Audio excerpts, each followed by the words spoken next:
গ্রামে রমেশ জেলে এবং তার স্ত্রী বসবাস করত। হঠাৎ করে একদিন রমেশ বলে উঠল তার স্ত্রীকে, তুমি তো জানে বউ, আমি অনেক দিন থেকে মাছ ধরছি কিন্তু আমাদের সংসারের অভাবটা দূরই হচ্ছে না। আমাদের বাড়িতে অনেক রকম খাবারও আসছে না, আমরা কিছু ভালো মতন খেতেও পারছি না। দেখি আজ কোনো মাছ পাই কি না, আমি মাছ ধরতে যাচ্ছি। তুমি উপরওয়ালার কাছে ধন্যবাদ করে তুমি উপরওয়ালাকে বলবে ঠিক আছে আমি মাছ ধরতে যাচ্ছি। ঠিক আছে ঠিক আছে, তুমি যাও মাছ ধরতে, আমি প্রভুর কাছে আমি ধন্যবাদ জানাবো আর যিনি তোমাকে বেশি বেশি করে মাছ দেয়।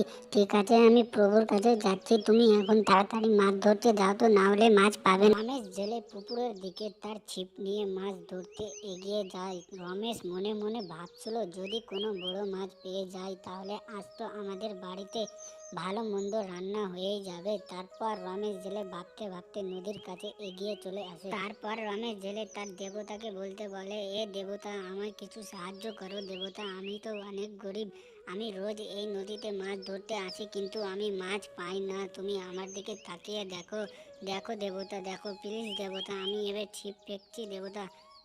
তারপর রমেশ ছিপ ফেঁকে দেয়।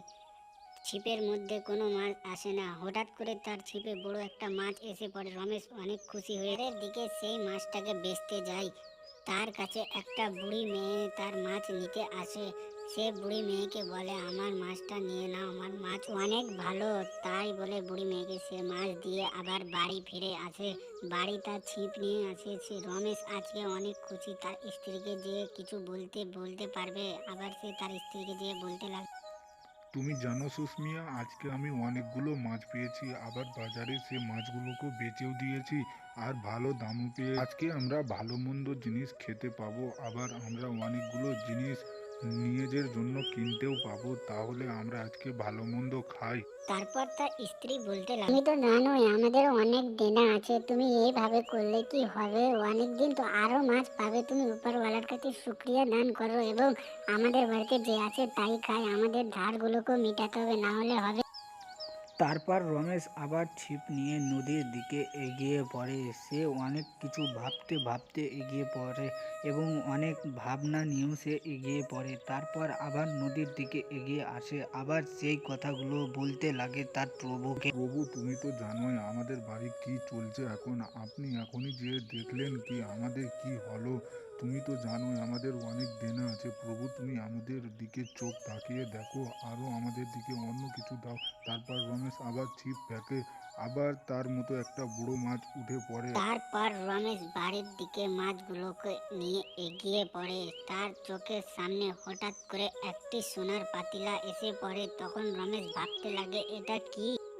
তারপর রমেশ সোনার পাতিলাগুলোকে নিয়ে তার বাড়ির দিকে এগিয়ে পড়ে। তারপর রমেশরা আর গরিব থাকলো না, রমেশ অনেক বড় বড় লোক হয়ে গেল। আবার সেই গরিব দুঃখীকে দানও করতে লাগলো। রমেশ বাড়ি বাড়ি গাড়ি সব কিছু কিনে নিল। তারপর রমেশের কোনো আর কিছুর অভাবই থাকলো না।